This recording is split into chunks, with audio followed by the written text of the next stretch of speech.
Se você está grávida e fica insegura no que você pode ou não escolher na hora do parto, se isso pode impactar de uma forma negativa para você e principalmente colocar o seu bebê em risco, seja muito bem-vinda. Essa live é para você. Eu sou a Sam, sou doula desde 2014 e sou especializada no quê? Em facilitar nascimentos. Quando a gente fala sobre escolhas no parto, a gente entra em caminhos ainda mais delicados. Coisas que a maior parte das pessoas não conseguem enxergar, mas agora você que está aqui comigo vai conseguir ver com clareza, ponto a ponto. Porque as escolhas realizadas no parto têm alguns parâmetros. Primeiro é a sua saúde e bem-estar. Segundo, a saúde e bem-estar do seu bebê. Terceiro, falamos aí de indicações internacionais, recomendações internacionais de assistência ao parto e, claro, as leis vigentes de cada estado, cidade e país. Perceba que tudo que você pode escolher dentro do ambiente de parto vai passar por esses 4 itens, sendo que o bem-estar seu e do bebê sempre estará em primeiro lugar. Sam, eu tive que... não me deram direito de escolha para ir ou não para uma cesárea. Por exemplo, né, numa situação de crise. Se o seu bebê estava em sofrimento fetal ou numa condição muito ruim, essa opção simplesmente deixa de existir. Porque a única opção segura passa a ser aquela. Entende? Mas hoje eu não vou conversar sozinha. Bom dia, Bárbara, querida. Bom dia! Como que vocês estão? Eu estou maravilhosa. E você? Já tá com a academia feita? Tá com a pele Academia boa? feito, pago. Maravilhosa. A Bárbara é referência aqui em Tapetininga, em assistência ao parto. É uma das médicas que eu tenho plena confiança. Inclusive, é a minha médica também. Não estou grávida. Você tem que deixar bem claro, né, Sam? É médica ginecologista, não obstetra, né? Exato. Ela é minha médica ginecologista, mas não obstetra. Eu espero que continue assim por muito tempo. Ai, que Nada bom. contra você. Nada contra você, mas se eu resolver parir, tamo junto. Tamo junto. Um tá Bárbara, bom, Sam. Um bebê tá bom. já tá adolescente, né?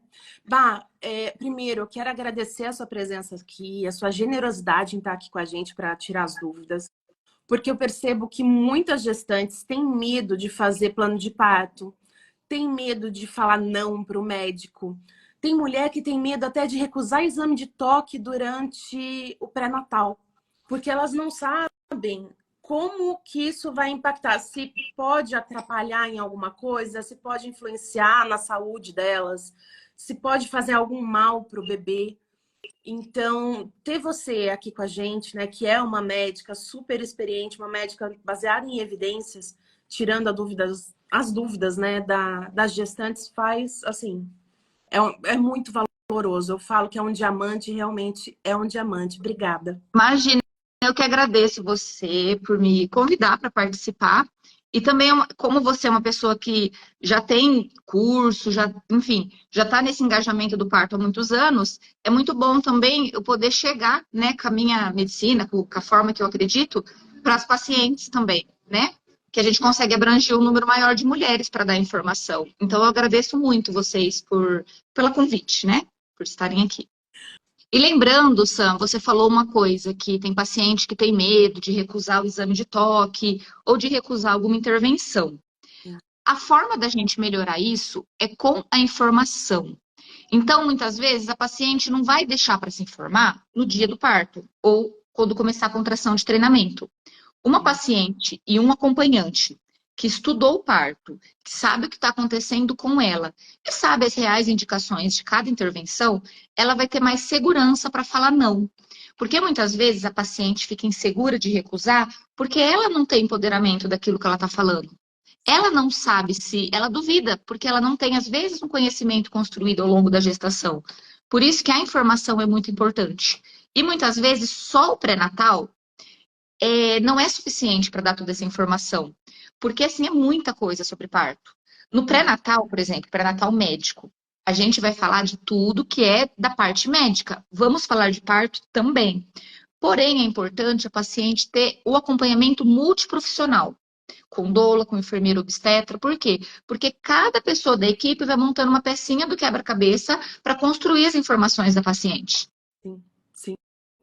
E isso acaba fazendo o que é muito difícil, né, do público em geral entender, é que parto não é um evento médico, né? O médico ele cuida para que a parte clínica esteja tudo bem. Tá Exatamente. bem, bebê se desenvolvendo bem, placenta bem, tá, né? Que é muito importante. Aliás, é fundamental. Mas não se resume a isso. Além de um útero, além de uma vagina, existe uma pessoa inteira ali em volta que precisa de informação. Vamos lá, Bá, já escolhi aqui a primeira pergunta, vieram outras muito boas que eu já li e vou pegar em seguida. Mas vamos começar quente. Vamos começar quente. Bora. A Thalita Cunha está perguntando aqui pra gente: posso negar episiotomia? Respondendo, não só pode, como deve.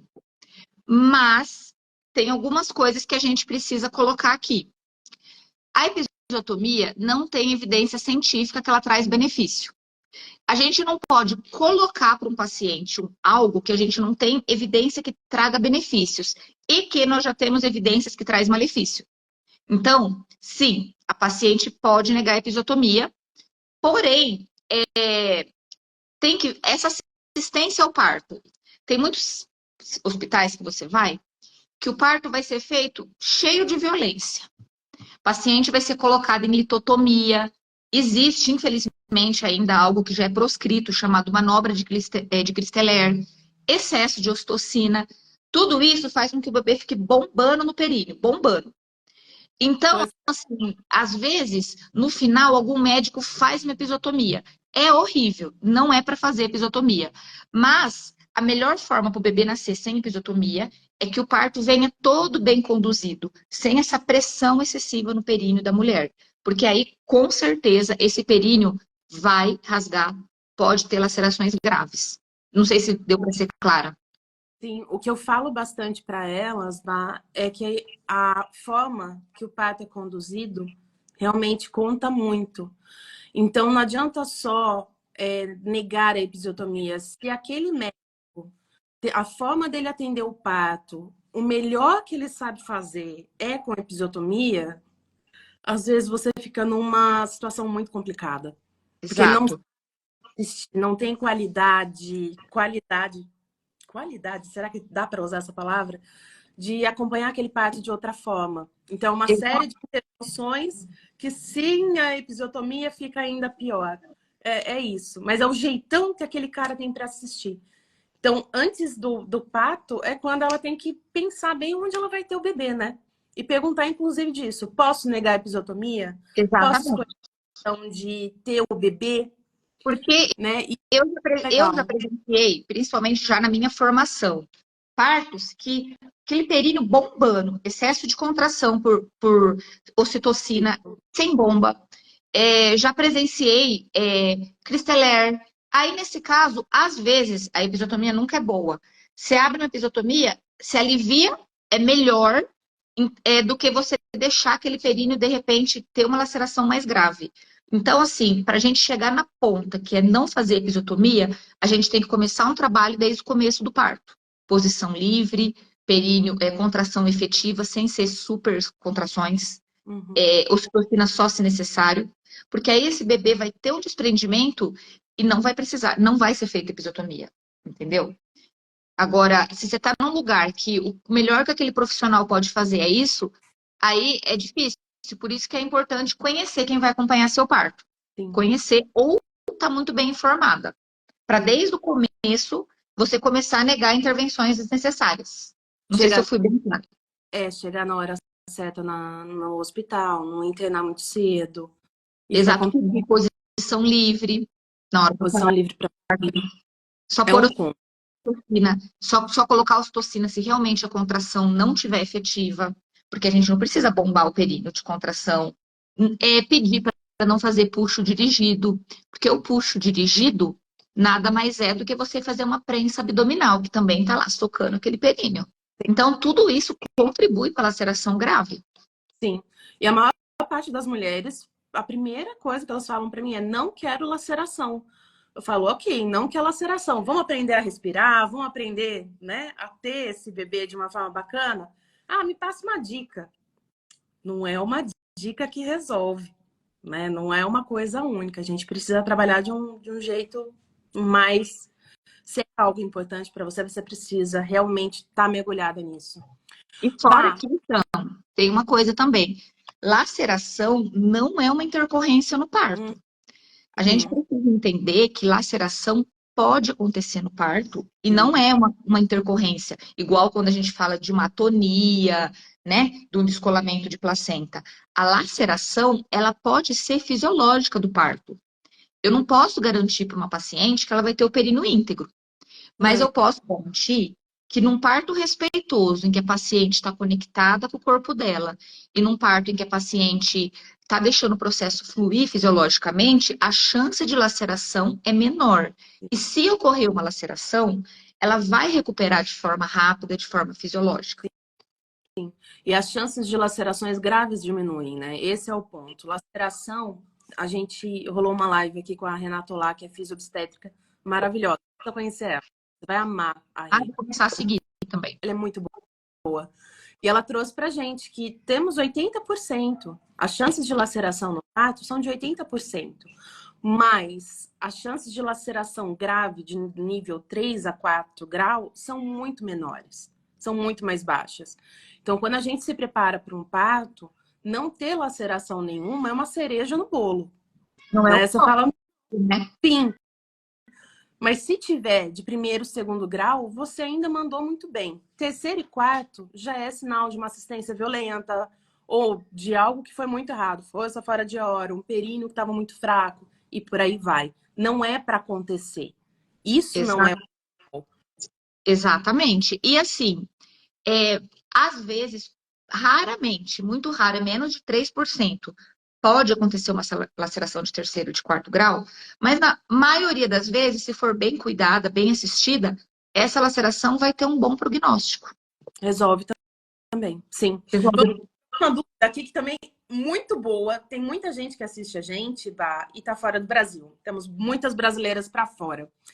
E a Lola é um exemplo disso. Ela mora na Espanha, mas ela tá muito pode ou não pode aqui no parto. O que a gente pode falar para ela? A gente tem recomendação internacional de assistência ao parto, né? Sim, sim. Essa pergunta eu sempre falo que é um pouquinho difícil de responder, porque temos as recomendações internacionais, Uhum. que geralmente é o que nós informamos sobre posição livre, sobre intervenção somente se necessário. Porém, cada país, até dentro de um mesmo país, cada município é diferente a assistência ao parto. Depende muito da cultura também dos profissionais, né? Sim. O que eu orientaria, que eu acho que isso é internacional, serve para mulheres no mundo inteiro, Sim. é estudar o parto e ter um plano de parto, para que esse parto aconteça de forma mais fisiológica possível. Uhum. Sim. Desde posição livre, alimentação livre no parto, ocitocina somente se necessário, a presença do acompanhante, não fazer episiotomia sem o consentimento, indicação de cesárea apenas se necessário. Então, assim, são coisas que dá para colocar no plano de parto para que não aconteça a violência obstétrica e a violência neonatal. Por exemplo, contato pele a pele, né? Intervenção no RN se necessário. Suporte para amamentação, intervenções no bebê, se possível, sempre no colo da mãe, para garantir a abdominal. Isso são recomendações nível ouro, né? Internacional. Recomendações internacionais. O que as pessoas encontram, vi pessoal de Portugal também aqui na live, essas recomendações, isso que a Bárbara acabou. Vamos, você repete pra gente, Bá? Ó, Repito, quem tá aí com papel na mão, caneta na mão, começa a anotar, porque isso é o básico do básico. Vale no Brasil, na Disneylândia, na Groenlândia, na Finlândia, na Espanha, em Portugal, em todo canto. e O que você pode escolher? Ó, isso, gente, é um básico, isso é um direito humano, tá? Nem deveria ter que estar no protocolo, né? Porém, a gente sabe, todavia, entretanto, que precisa estar no protocolo. O Ter óbvio. um acompanhante na hora do parto, poder escolher a via de parto, desde que esteja tudo bem com a mãe, com o bebê. não ter operino manipulado sem necessidade, ocitocina apenas se necessário, não fazer episiotomia ou nenhum outro corte sem o consentimento, acompanhante. Oi? Consentimento esclarecido. E isso aí, Exatamente. ninguém pode fazer nada no seu corpo, ninguém deve fazer nada no seu corpo antes de explicar para você o que está sendo feito e por que está sendo feito. Não é tipo, Porque senão entra como violação, né? Como lesão corporal. lesão corporal. Parto fisiológico, escolher a posição de parir, salvo que esteja tudo bem com a mãe e com o bebê. Uhum. Intervenções no bebê, só se necessário. Golden Hour, que é o contato pele a pele que o bebê tem com a mãe na primeira hora de vida. Estímulo à amamentação. Não privar a mulher de comida na hora do parto. Ai, mas e se virar cesárea? A gente não quer que vira cesárea. Se virar cesárea de urgência, não precisa de jejum para fazer uma anestesia, porque foi uma urgência. Ai, Bá, você que fala um pouco mais disso pra gente, porque rola um caos sobre isso. Muita gente fala, ai, não vou comer durante o trabalho de parto, porque se eu precisar de uma cesárea, a chance de precisar de uma cesárea é de 10 a 15%. Já começa por aí. É muito baixa. E se comer? Então, se, por exemplo, vamos pensar assim, ó, eu estou parindo, eu estou no trabalho de parto, eu quero que dê certo um parto normal. Não, eu não consigo entrar na minha cabeça que alguém fala, deixa em jejum, porque talvez a gente opera. Se tá tudo bem para ter um parto normal, se tá fisiológico, tá evoluindo bem, é só 15% chance de cesárea, ou até menos. 15 a 10. Para que eu vou pensar que a maior probabilidade é dos 15% e não dos 85% do parto normal? Por que deixar essa mulher com fome, esse bebê que pode começar a ficar mal por falta de comida? A mulher precisa de energia na hora do trabalho de parto. Ela precisa de comer, ela precisa de estar forte, ela não pode ter hipoglicemia, senão ela vai começar a ter fraqueza. E o bebê vai começar a ter hipoglicemia, porque se a mãe está com uma glicose baixa, o bebê está 2 vezes mais baixo. Aí começa a alterar cardiotoco, aí sim vai indicar uma cesárea por alteração de vitalidade, que às vezes era jejum. E olha só, gente, como é importante. Muita gente não dá bola para plano de parto, não dá bola para comer alguma coisa durante o trabalho de parto. Imagina você pensar que você vai parar numa cesárea sem querer, né? Você querendo muito um parto normal, você se prepara muito, você para numa cesárea porque você não comeu uma bala fine. Porque Exato, e é o que eu falo. Às vezes, o Sam, eu acho que é isso que você, talvez que você deve falar bastante. Você não precisa jantar, comer uma comida pesada, porque seu corpo com dor não quer comer comida pesada. Mas uma água de coco, um suco, eu sinto vontade de uma sopinha, ou eu quero comer uma comida que seja 2 colheres, tá tudo bem. É seu sim, corpo que vai pedir o que você quer. uma fruta, um doce, mesmo uma bala. Quantos pratos já acompanhei que a única coisa que a mulher conseguia era colocar uma bala na boca e deixava lá. Só esse pouquinho de açúcar, sabe, já dá uma energia para você. Agora, o que não dá é para ficar sem comer nada. Não dá. Daí... Não dá. Outra coisa, uma coisa que eu levo muito em parto, que eu acho ótimo, é mel. Sabe aqueles mel que parece gominho? Sim, o sachêzinho.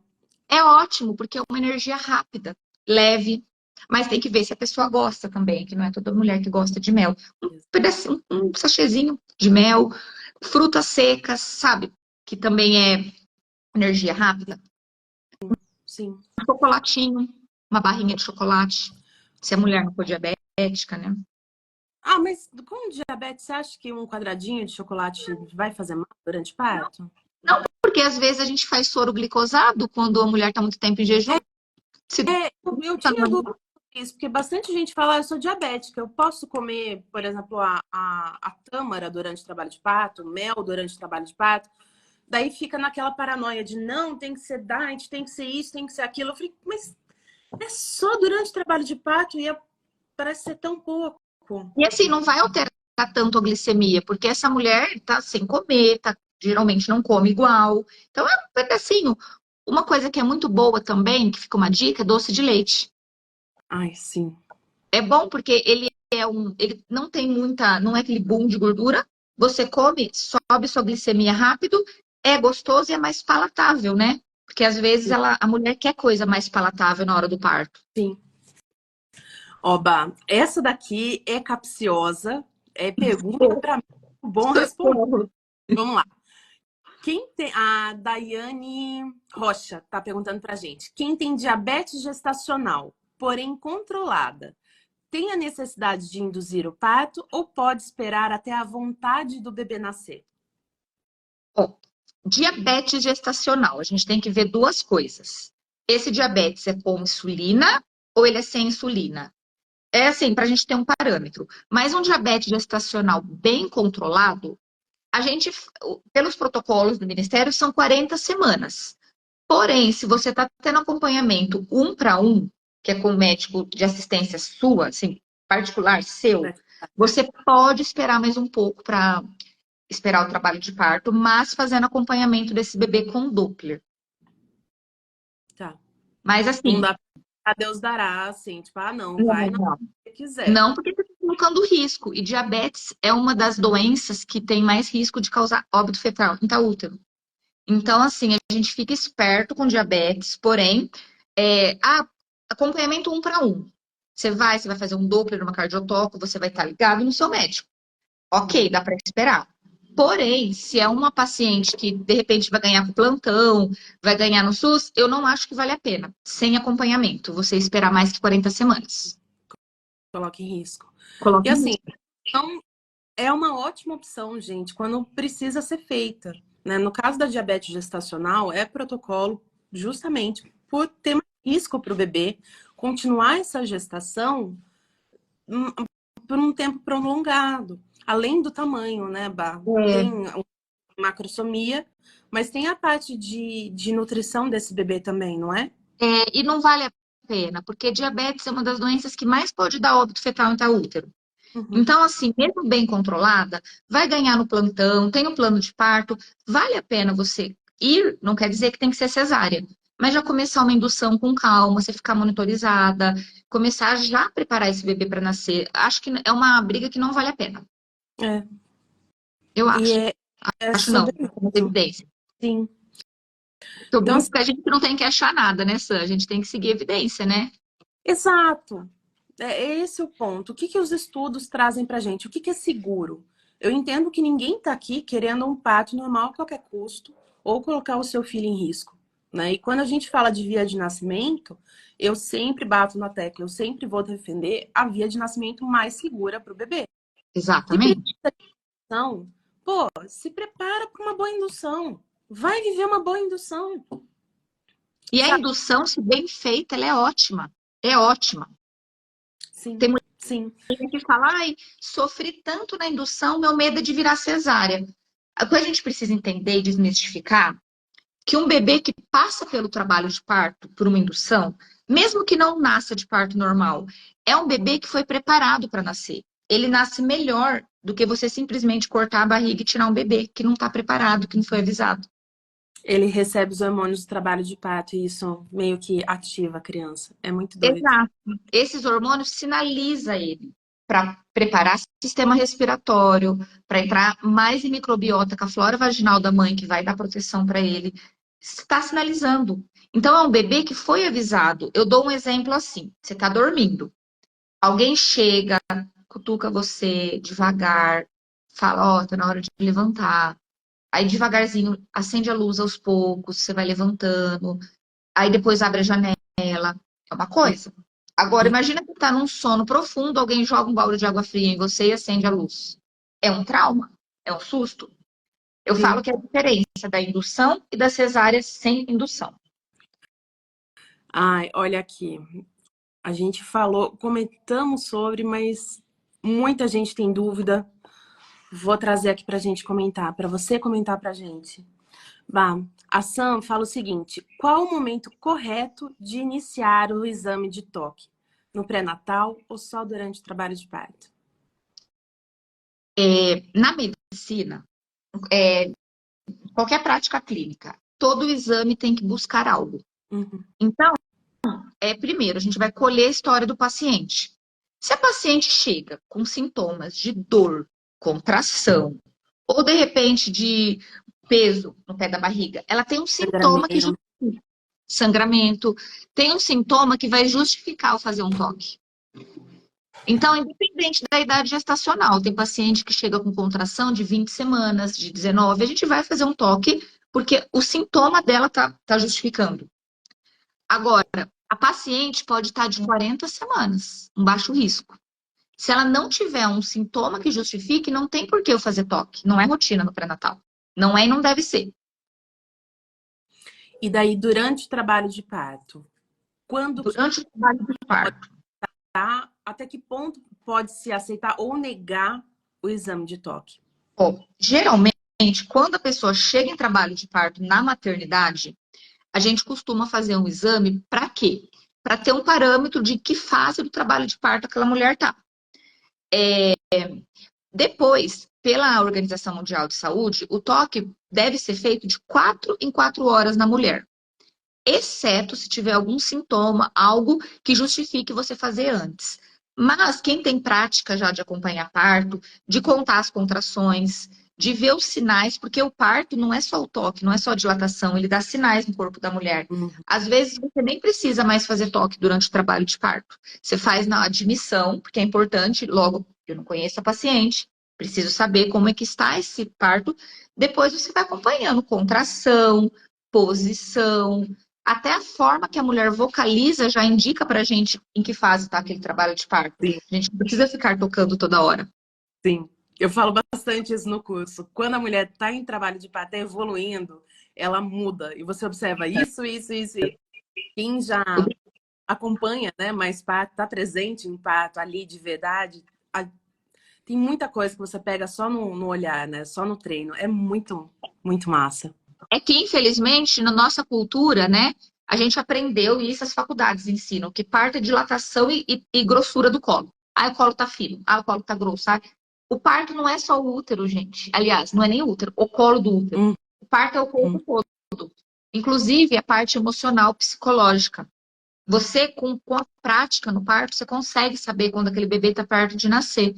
A mulher adota uma posição diferente, a respiração fica diferente, o foco do bebê começa a descer, você começa a ver. Você vê também o períneo da mulher, ele muda se você coloca o espelhinho ou se você observa. Tudo muda. Então, não é só o toque. Não, a mudança no períneo é muito, muito legal, porque fica abaulado, né? Abaulado, né? Lembra a colher? Abaulado que a gente fala, meninas, é a colher de costa, assim, sabe?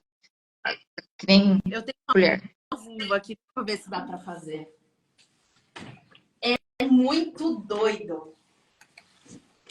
Outra coisa, falar para as meninas, que é outra coisa que acontece, que tem muita mulher que fica morrendo de vergonha, mas que isso é importante também, ela já se preparar antes.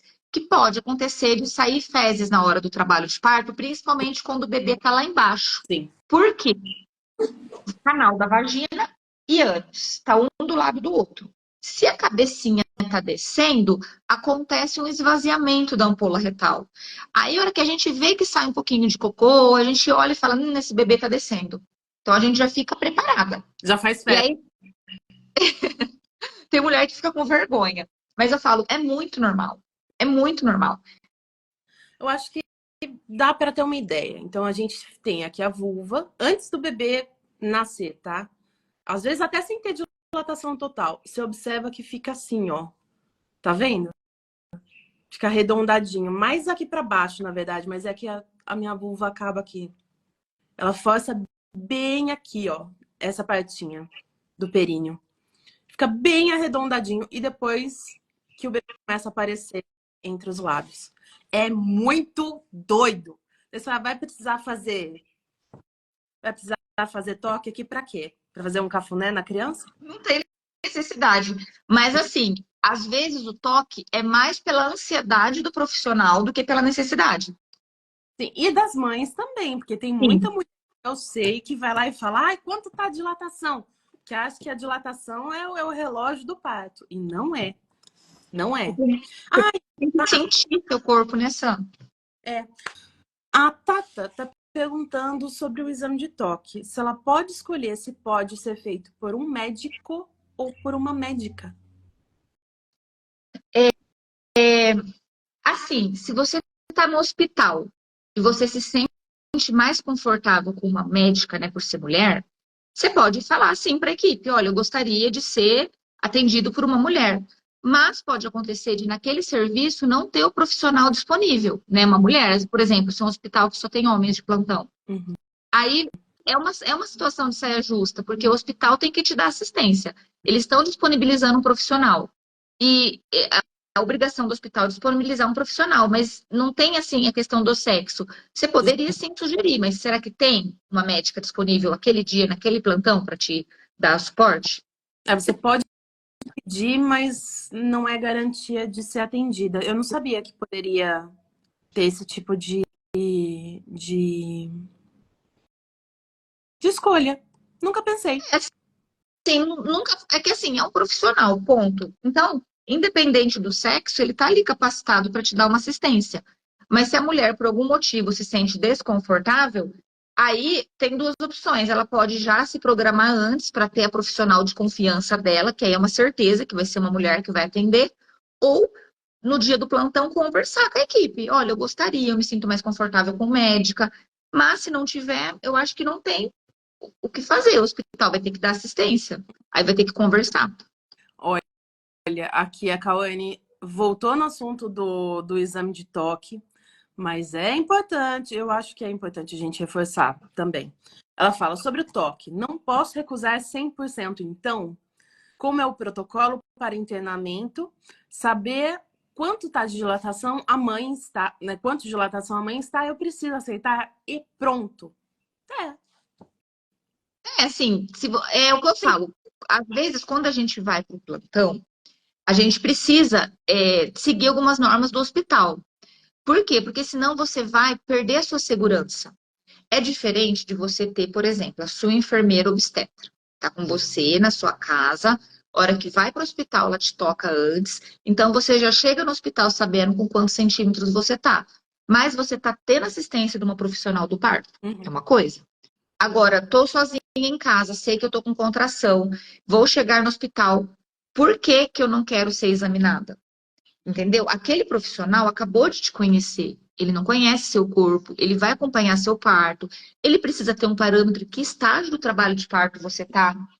Então, Se se você trabalho de parto, tem essa se também. está em trabalho, Nem como ele vai te internar se você não está em trabalho de parto? E se você não está?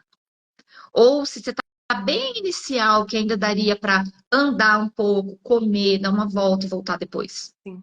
Então, é difícil, porque geralmente a pessoa que não quer nenhum tipo de intervenção do hospital tem que pelo menos ter um profissional, não precisa ser um médico, mas uma enfermeira que está acompanhando em casa. Precisa ser avaliado. Aí Precisa. volta no ponto D. Você precisa escolher onde você vai ter o seu bebê e perguntar quais os protocolos desse hospital.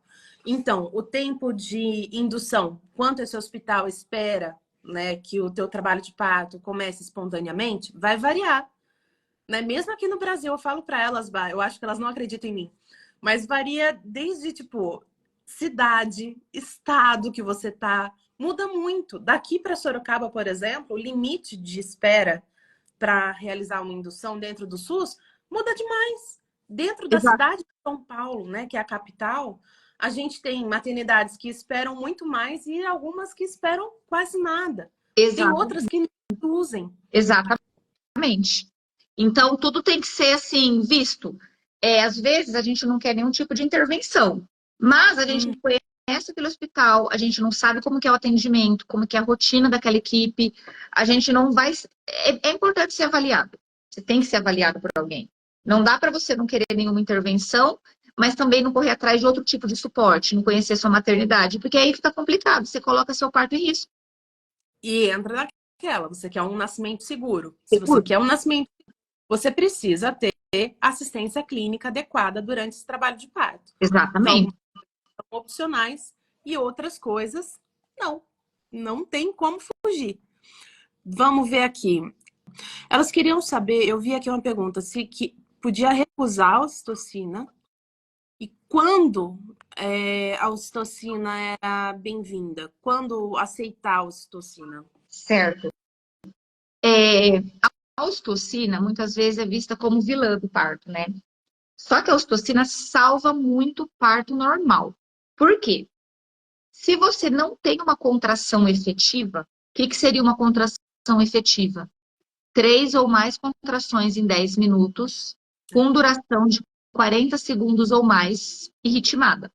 A ocitocina ela é importante, porque ela vai ajudar a compassar essas contrações. Então, aí, por isso que é importante a gestante também saber contar a contração. Porque ela vai entender o porquê que o médico está prescrevendo aquela ocitocina, se realmente ela não precisa, porque eu tô com uma contração boa, será que é pressa da equipe para nascer logo a criança? Porque minha contração tá boa. Aí você tem segurança, sim, para recusar a ocitocina. Tá. Ocitocina, sempre em bomba de infusão.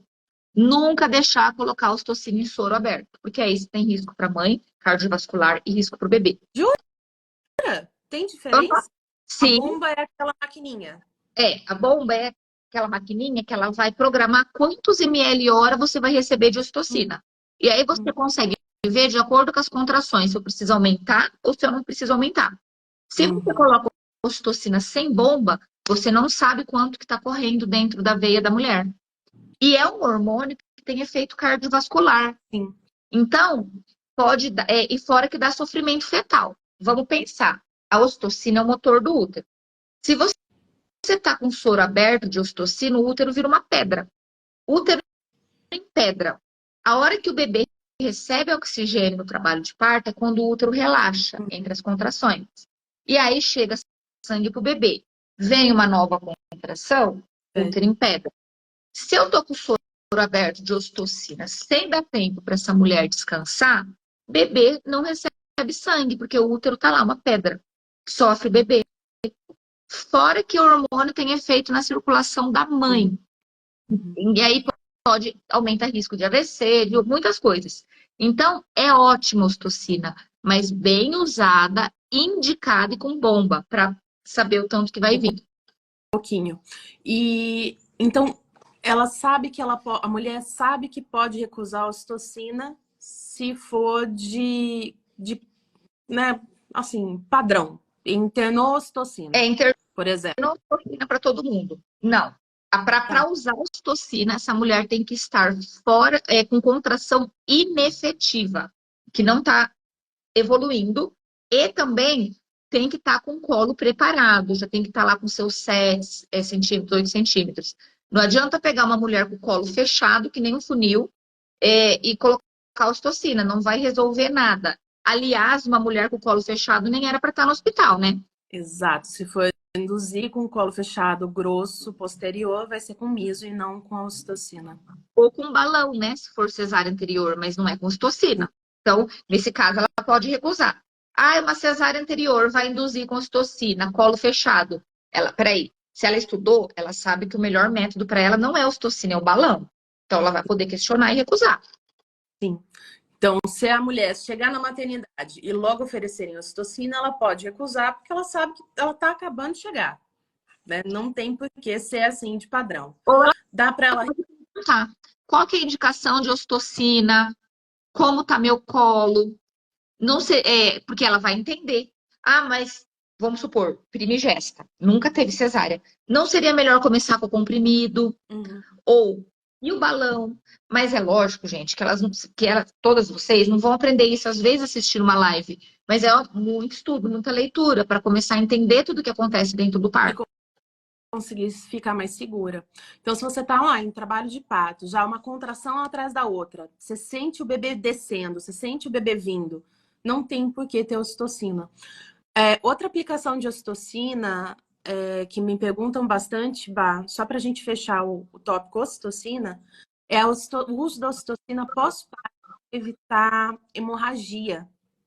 Que daí muito importante. Isso daí tem que fazer, não tem jeito. Tem que fazer porque uma das maiores taxas de mortalidade materna era hemorragia. Então, a ocitocina, 10 unidades intramuscular pós-parto é protocolo para todos os serviços e é seguro. Tá. Pode aceitar, sem medo de ser feliz. Pode Ninguém tá. aceitar. Não só pode, como deve. Se a equipe demora muito para fazer, eu até seria interessante o acompanhante cobrar, mas e a ocitocina? Porque essa daí pode aceitar que é segurança para você e para o seu bebê. Sim? Ficou claro para vocês, pessoal? Veja bem, ocitocina é ruim? Não. Depende da forma que é utilizada. Na verdade, a maior parte das intervenções, tá? Nem Às todo. vezes, então, até fechando da ocitocina, tem paciente que às vezes está evoluindo o trabalho de parto, porém de forma muito morosa. Mesmo com 2 contrações, mais fraquinha, está evoluindo. Mas tem paciente que às vezes você chega, ela está exausta. Ela fala, não aguento mais. Você vê que aquela mulher está em exaustão. Ela vai desistir. Às vezes, você colocando uma ocitocina, avaliando o caso dela, para aquela contração ficar um pouquinho mais comprida, lógico que dentro da segurança, com bomba, você consegue que aquele bebê nasça e aquela mulher não perca o parto. Porque às vezes, se deixar, se o bebê nascer em 5, 6 horas, ela já não tem mais estrutura psicológica para conseguir aguentar. Então, Sim, às vezes, é muito bom você ter esse recurso para ajudar. sim. Vale a pena. É sempre avaliar caso a caso. Mas nunca uso indiscriminado, Não, assim, a Deus dará. não, perigosíssimo. Vamos lá, mais uma última dúvida, gente, sobre o que pode ou não aceitar durante o trabalho de parto para nossa médica maravilhosa, Bárbara, responder para gente. Vamos ver se eu deixei passar alguma aqui. O que mais que vocês têm dúvidas do que vocês podem aceitar ou recusar durante o trabalho de parto? Vocês têm um medo de falar não para médico, né? Deus é mais. Tem que perder esse medo aí. A culpa é seu. Tudo que fizerem no seu corpo sem seu consentimento é violência corporal, é violação. Então, Sim, ninguém vai fazer nada que você não queira. Mas para você ter esse empoderamento de falar não, você precisa ter informação. Porque senão você sai da segurança. sim, sim. Sim, eles são bravos. Ah, seja mais. E assim, eu, por exemplo, eu adoro paciente que me questiona. Eu adoro. Porque é sinal que a paciente está interessada no processo. É sinal que ela está preocupada com o processo dela, com o bebê dela. É ótimo questionar. Tem dúvida? Pergunta. Qual que é a indicação? Eu nunca tive problema com uma paciente, e olha que sempre que tem assim, chegou paciente com dor em plano de parto. Nos plantões, geralmente o pessoal me chama, fala, Bárbara, essa paciente é para você. Sempre. Nunca tive problema de eu explicar uma intervenção e a paciente falar, não quero. Nunca. Porque você explica, você orienta, você fala, você mostra. Nunca tive problema. Às vezes a paciente estava no plano de parto. Às vezes tem uns planos de parto que algumas pacientes às vezes fazem, mas não estudou tanto para fazer, ou pega pronto, não é individualizado para ela. Só que às vezes aquela intervenção ela precisa. Sim. Aí você explica. Explica, olha para você, não se aplica, parará, eu vou fazer, vou te mostrar, parará. Nunca tive um não. É a mágica de tratar uma grávida como se ela fosse uma pessoa, né? É explicar o que você está fazendo. Então, como se fosse um ser humano. É tão básico, é tão, né? É tão básico, mas tão pouca gente faz ainda. E a Ó, pessoa demoniza forceps, né? Nossa, é um horror. Gente, forceps salva a vida. Nunca, eu sempre falei para o paciente, olha, seu bebê não tá bem, ele já tá aqui embaixo, expliquei, a gente precisa tirar. Nunca, nenhuma paciente recusou. E assim, depois sempre, nossa, que bom, que aconteceu, parará, parará. Não tem problema. Se você explicar a intervenção, não vai ter problema. então, e o fórceps e o vácuo, né? Vai depender do que aquela equipe ali tem habilidade para fazer, tem treinamento para fazer, né? Tem que ter treinamento. Tá falando de seres humanos que estão fazendo uma manobra ali. Se o profissional não tiver treino para usar vácuo, ele vai usar fórceps. E ele vai usar o que ele souber melhor. Se o seu bebê tá na cara do gol para nascer e não tá bem, é uma escolha muito simples. Você prefere perder o seu bebê ou que o seu bebê nasça rápido? Ou ir para uma cesárea com o bebê lá embaixo é muito perigoso. Você tem um risco enorme de lesionar a bexiga, de lesionar a parede vaginal, que depois vai suturar na hora. Mas você pode ter dor a longo prazo para a relação, você pode ter vários outros problemas no futuro, perde mais sangue. Então, às vezes, a instrumentalização do parto, ela salva vidas, dá uma qualidade de pós-parto muito melhor para a mulher, para o bebê, nasce mais rápido do que se for anestesiar e fazer uma cesárea. É. É ótimo. Então vamos fechar aqui. Peguei a Tata. Ela pergunta se o companheiro dela pode acompanhar em tudo durante o trabalho de parto. Não só pode, como deve. Já foi. Nossa, eu já causei muito no hospital por conta disso. Mas assim, aí que eu começo a orientar meus pacientes do pré-natal? É que assim, principalmente quem não vai com equipe para o hospital, que vai para o plantão, Sim. imprime a lei e leva. Porque com lei não se discute. Essa é uma briga que não deveria existir, porque já é uma lei. A gente tem que brigar por coisa que ainda não é lei, não é reconhecido. Mas isso já é uma lei. A mulher tem direito a acompanhante em todo parto, inclusive na anestesia, se for uma cesárea ou se for um parto com anestesia. Sim. Sim. Eu tenho Agora, até um post, Ossa, no meu Instagram, tá naqueles favoritos, no meu Instagram, falando acompanhante, eu falo disso. Aí lá eu tô falando das principais desculpas para não deixar o acompanhante entrar, principal meio de evitar que isso aconteça. Tá tudo falado no meu Instagram, eu dou passo a passo. legal, vale a pena confirmar lá. Tá claro, gente. É bacana reforçar também que acompanhar o parto não é um direito do pai, tá? É um direito da mulher ter um acompanhante de livre escolha. Então, se você quer o pai do seu bebê, a sua mãe, sua vizinha, o tico-tico no fubá, é você quem escolhe. O pai não tem direito nesse ponto, porque é um momento seu de vulnerabilidade sua, né? E você precisa de apoio. Então, quem escolhe quem estará lá apoiando, te apoiando, é você. Tem muitos pacientes que querem a mãe. Eu falo, olha, mas você não gostaria que viesse seu marido? Não, quero minha mãe. Eu falo, é a escolha dela. Quem manda é a paciente. Sim. Ou tem paciente que não quer ninguém. Ontem eu atendi um parto, a paciente não queria ninguém. Eu expliquei, é seu direito. Ela não gosta que me veja parindo.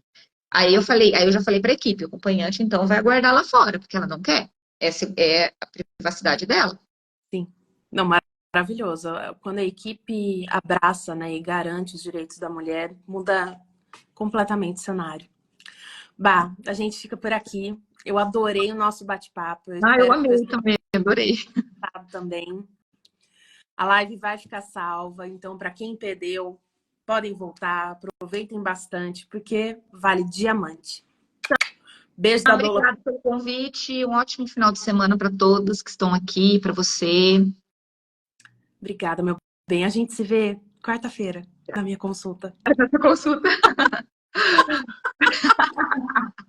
Um beijo.